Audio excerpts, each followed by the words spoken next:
2026 টি-20 বিশ্বকাপে শক্তিশালী ইংল্যান্ডকে রীতিমতো চাপে ফেলেও শেষ পর্যন্ত অল্পের জন্য হার মানতে হয়েছে নেপালকে। 185 রানের লক্ষ্য তাড়া করতে নেমে শেষ মুহূর্ত পর্যন্ত লড়াই চালিয়ে গেলেও 180 রানেই থামে তারা। ফলে মাত্র 4 রানের জয় নিয়ে বিশ্বকাপ শুরু করে দুবারের চ্যাম্পিয়ন ইংল্যান্ড। নেপালের জয়ের স্বপ্ন জিয়ে রেখেছিলেন মিডল অর্ডার ব্যাটসম্যান লোকেশ বাম। 20 বলে 39 রানের দারুণ ইনিংসে ম্যাচ শেষ পর্যন্ত নিয়ে যান তিনি। শেষ 6 বলে দরকার ছিল 10 রান, কিন্তু স্যাম কারানের অভিজ্ঞতা আর নিখুঁত লাইন লেন্থে আসে মাত্র 5 রান। শেষ বলে ছক্কার সমীকরণ মেলাতে না পারায় নায়ক হওয়া হয়নি লোকেশের।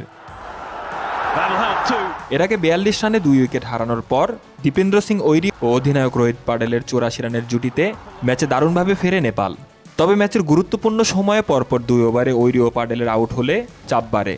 সেখান থেকে শেষ দিকে আবার লড়াই জমিয়ে তোলেন লোকেশ। 4 ছক্কায় ম্যাচ ফিরিয়ে আনেন সমীকরণে। ব্যাটিংয়ে আগে নেমে জেকব পাটেল ও হ্যারি ব্রুকের 50-তে বড় সংগ্রহের ভিত করেন ইংল্যান্ড। শেষ দিকে উইল জ্যাক্সের 18 বলে 39 রানের ঝড়ো ইনিংসে 7 উইকেটে 184 রান তোলে ইংলিশরা। শেষ ওভারে টানা ছক্কায় ম্যাচের গতি বদলে দেওয়া সেই ইনিংসই জ্যাক্সকে এনে দেয় ম্যাচ সেরা পুরস্কার। শাহরিয়ার বাঁধন, স্পোর্টস 24 বিডি।